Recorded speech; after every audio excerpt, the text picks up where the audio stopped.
Welcome to the podcast about investing in startups, where existing investors can learn how to get the best deal possible, and those that have never before invested in startups can learn the keys to success from the venture experts. Your host is Nick Moran, and this is The Full Ratchet.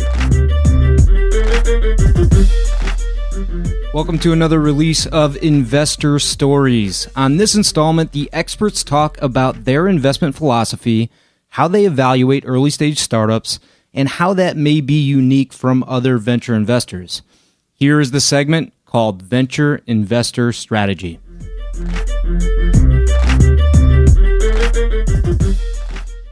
On today's special segment, we have Brendan Wallace of Fifth Wall Ventures. Brendan, can you tell us a story about a portfolio company that failed and or tell us reasons that you see startups commonly fail?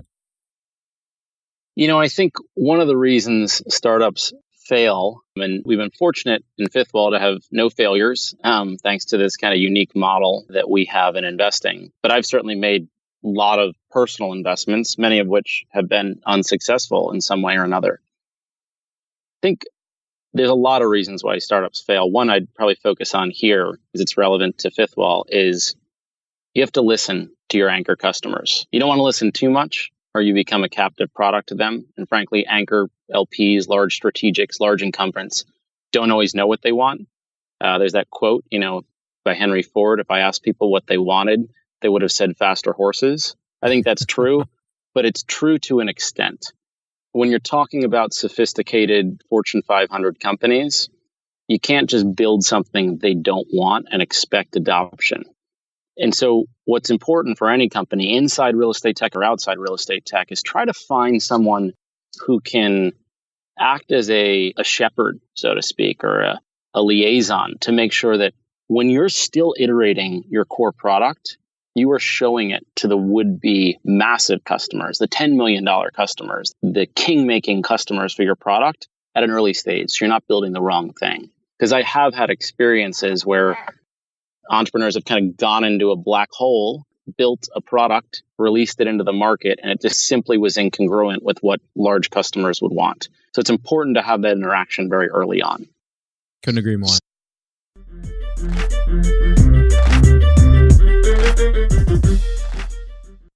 On today's special segment, we have Semil Shah.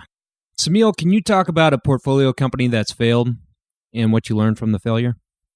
Yeah, so there was a company that I was really excited to invest in called Remedy. Really great founder, a gentleman named Victor, who was at TaskRabbit before.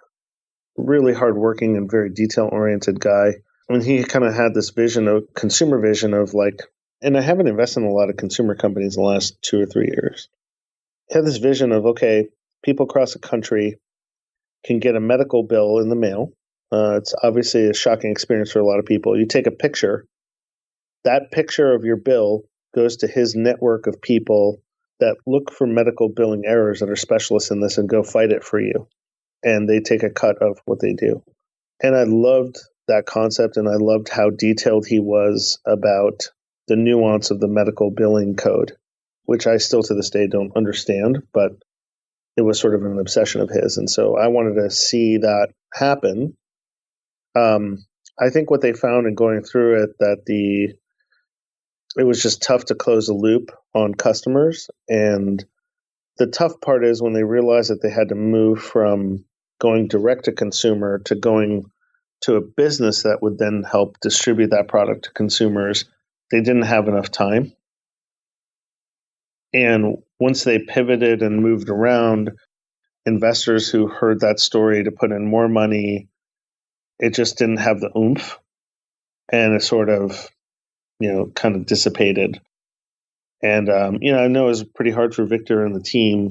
I will say that, I didn't mind it because Victor was, transparent the whole way through. Obviously, is working really, really hard. Tried to do everything right by his co-founder and sort of employees.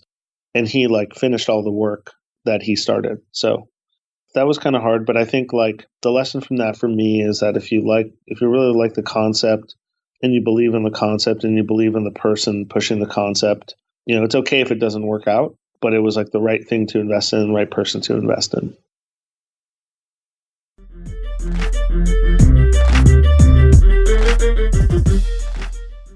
On today's special segment, we have Joe Medved of Lair Hippo. Joe, can you tell us a story about a portfolio company that failed and why it failed? Yeah, I think, I had touched on this one a bit before, but this company, and I don't want to reference company specific because the founder never did one of these sort of post-mortem. So yeah. I'll allow him to do that at some point if he wants. But, it was a business that basically just raised way too much capital too soon. And it was a really hot company that had no trouble raising capital early on. And it was a business, it had sort of a marketplace model. And, the way the company was looking at profitability, it was looking at the various markets where it had launched and had general managers and sort of measured the profitability based on what they deemed to be the unit economics of those individual sites, without really thinking about all the sort of capital costs that were occurring back at headquarters. And, as a result, when they pitched it and showed it to a lot of investors, people got excited, they raised a ton of money. But eventually, as there was more and more data, like you can only, nothing kills a dream like data, right? So you can sell on the dream for a long time, and then all of a sudden you have real metrics, and people wake up, and when they look at the numbers and they say, look, this thing is scaling incredibly rapidly, but their expenses are scaling linearly, right? So you're getting no leverage out of this business. Like, what am I missing when you claim that a lot of these markets are profitable? And, what the business had failed to do, and I've seen this with a number of companies, is they didn't factor in certain things to the real profitability of the business. Things like customer service, which a lot of people don't really think about as sort of a cost of goods sold, but maybe if you really think about the contribution margin of the company, that's a critical thing.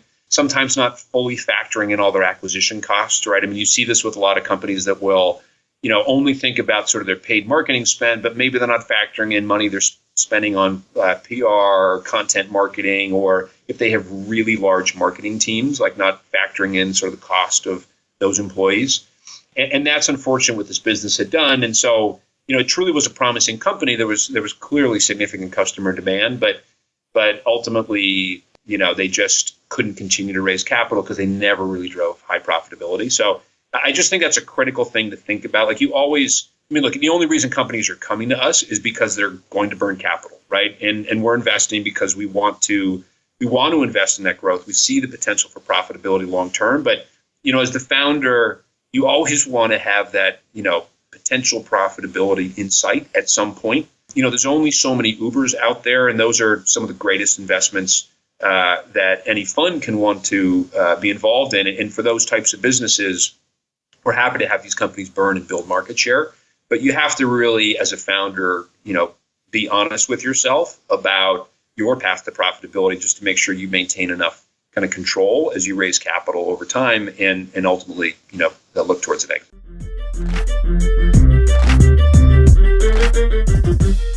That will conclude this installment of Investor Stories. If you're enjoying the program and would like to see it continue, take a moment and leave a 5-star review in iTunes. Also, if you'd like updates on new content from TFR, as well as the top 10 VC articles every week, go to fullratchet.net and sign up for the newsletter. Okay, that will wrap things up for today. Until next time, over-prepare, choose carefully, and invest confidently. Thanks for joining me.